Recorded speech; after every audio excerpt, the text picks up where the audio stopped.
Welcome to your channel Preparation for All #64.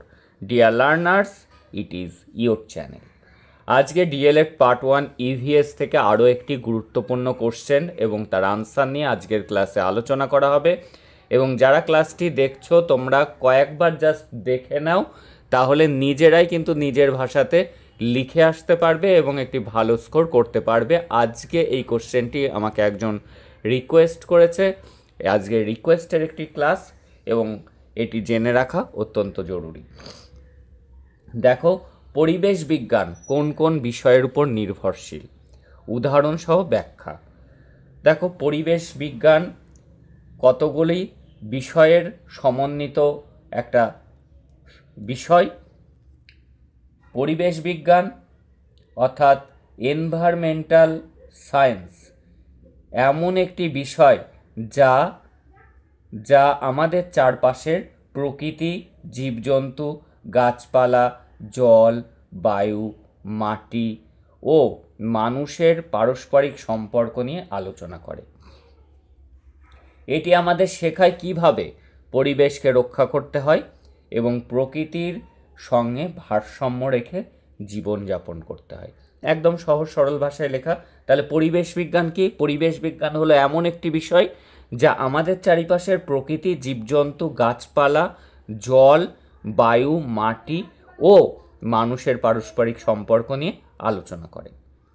এটি আমাদের শেখায় কিভাবে পরিবেশকে রক্ষা করতে হয় এবং প্রকৃতির সঙ্গে ভারসাম্য রেখে জীবনযাপন করতে হয়।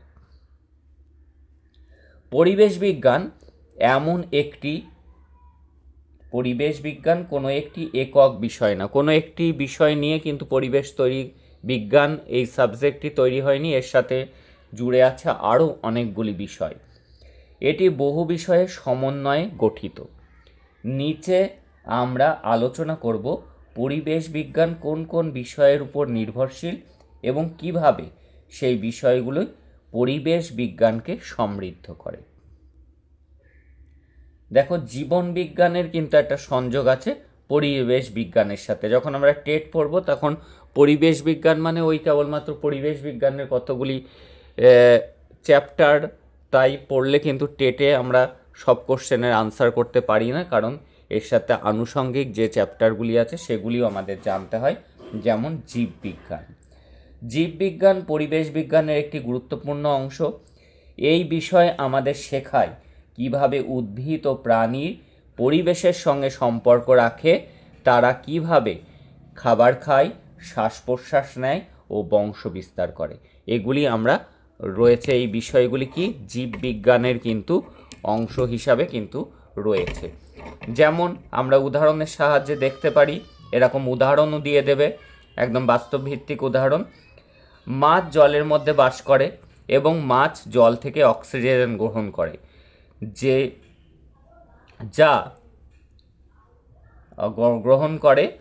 যা এখানে হবে যা জলে দ্রবীভূত অবস্থায় থাকে। জলের মধ্যে যে অক্সিজেন মিশে আছে সেই অক্সিজেন থেকেই কিন্তু মাছ অক্সিজেন গ্রহণ করে।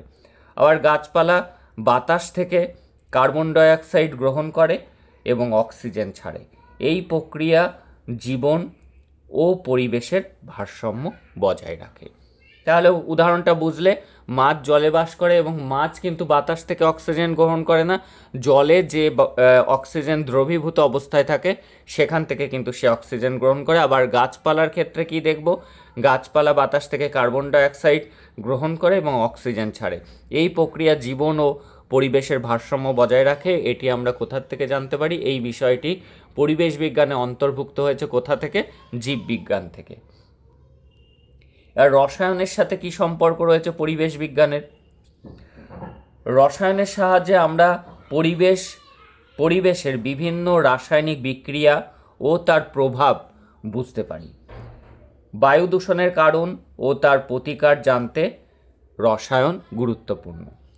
উদাহরণ, বায়ু দূষণে সালফার ডাইঅক্সাইড, নাইট্রোজেন অক্সাইড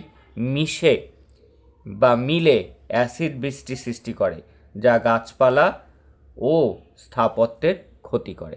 তাহলে এই যে রসায়নের সাথেও পরিবেশ বিজ্ঞানের যোগ আছে কখন? পরিবেশ বিজ্ঞানে যখন আমরা দূষণ চ্যাপ্টারটি পড়ব, দূষণের কারণ প্রতিকার, সেখানে আমরা দেখতে পারি বায়ু দূষণের জন্য কি কি দায়ী, কি কি গ্যাস দায়ী, সালফার ডাইঅক্সাইড এবং নাইট্রোজেন অক্সাইড মিশে অ্যাসিড বৃষ্টি তৈরি করে, যেটি গাছপালা এবং স্থাপত্যের জন্য অনেক ক্ষতিকর, যেমন তাজমহল হয়ে যাচ্ছে এই অ্যাসিড বৃষ্টির জন্য। এবার জিওগ্রাফির সাথেও কিন্তু যোগ রয়েছে পরিবেশ বিজ্ঞানে। ভূগোল আমাদের পরিবেশের ভৌগোলিক গঠন, নদী, পাহাড়, মাটি, জলবায়ু ইত্যাদি বিষয়ে ধারণা দেয়। তাহলে ভূগোল আমাদের পরিবেশের কোন বিষয়ে ধারণা দেয়? ভৌগোলিক গঠন, নদী, পাহাড়, মাটি, জলবায়ু, এগুলো কিন্তু আমরা ভূগোল থেকে জানি। উদাহরণ, পাহাড়ি অঞ্চলে বনভূমি বেশি থাকে, আমরা খেয়াল করেছি। সমুদ্র তটে নোনা জল দেখা যায়, আর ঝড় বেশি হয়। এই সব তথ্য ভূগোল থেকেই কিন্তু জানা যায়। আর পদার্থবিদ্যার সাথে কি যোগ আছে পরিবেশ বিজ্ঞানের? পরিবেশের শক্তির বিভিন্ন রূপ, যেগুলি হলো সূর্যের শক্তি অর্থাৎ সৌর আলো, তাপ, শব্দ, জলপ্রবাহ কিভাবে কাজ করে তা পদার্থবিদ্যার সাহায্যে বোঝা যায়। উদাহরণ কি? সৌরশক্তিকে কাজে লাগিয়ে সৌরচালিত হিটার, বাতি বানানো হয়, অর্থাৎ সোলারের চল বর্তমানে কিন্তু খুব বেড়েছে, যা পরিবেশ বান্ধব। এগুলি কিন্তু পরিবেশের কোনো ক্ষতি করে না। আর অর্থনীতির সাথেও কিন্তু এই পরিবেশ বিজ্ঞানের একটা যোগ রয়েছে। পরিবেশ সংরক্ষণ ও প্রাকৃতিক সম্পদের সঠিক ব্যবহার অর্থনীতির সঙ্গে সম্পর্কযুক্ত। পরিবেশ কিভাবে সংরক্ষণ করতে হবে এবং প্রাকৃতিক সম্পদকে সঠিকভাবে কিভাবে ব্যবহার করা যাবে সেটি কিন্তু অর্থনীতির সাথে সম্পর্কযুক্ত। উদাহরণ, যদি আমরা বন থেকে বেশিরভাগ গাছ কেটে ফেলি, তাহলে কাঠ পেতে সুবিধা হলেও ভবিষ্যতে অক্সিজেনের সংকট ও জলবায়ুর পরিবর্তন ঘটতে পারে, যা মানুষের জীবনে অর্থনৈতিক ক্ষতি বয়ে আনবে। তাহলে কি, যে এই যে গাছ যদি আমরা কাটি, সেখান থেকে আমরা কাঠ নিশ্চয়ই পাবো, কিন্তু ভবিষ্যতের জন্য কিন্তু সেটি খুব সংকটজনক হবে, কারণ অক্সিজেনের ঘাটতি দেখা যাবে, জলবায়ুর পরিবর্তন ঘটবে, অর্থাৎ বৃষ্টি কমে যাবে, তাপমাত্রা বেড়ে যাবে, যা আমাদের অর্থনীতির উপরেও কিন্তু প্রভাব ফেলবে। যেমন করোনা যখন আসলো, তখন কিন্তু আমাদের অর্থনীতিতে প্রভাব পড়েছিল, সমস্ত কিছু বন্ধ হয়ে গিয়েছিল। দেখো, সমাজ বিজ্ঞান ও নীতিশাস্ত্রের সাথেও কিন্তু, সোসিওলজির সাথে, এথিক্সের সাথেও কিন্তু একটা যোগ রয়েছে পরিবেশ বিজ্ঞানের। পরিবেশ বিজ্ঞান, পরিবেশ ও সমাজ একে অপরের সঙ্গে জড়িত। মানুষের আচরণ পরিবেশকে প্রভাবিত করে। মানুষের আচরণের উপরেই ডিপেন্ড করে। মানুষ যদি অতিরিক্ত মাত্রায় গাছ কেটে ফেলে, তাহলে পরিবেশের পক্ষে সেটা ক্ষতিকর হবে। সেই জন্য পরিবেশের সঙ্গে কিন্তু একটা জড়িত আছে মানুষের আচরণ। নৈতিক শিক্ষার মাধ্যমে মানুষ পরিবেশ বান্ধব আচরণ করতে শেখে। এই নৈতিক শিক্ষা, নীতি শিক্ষা যদি থাকে, তাহলে কিন্তু মানুষ পরিবেশের বন্ধু হয়ে উঠতে পারে, পরিবেশ বান্ধব আচরণ সে করে।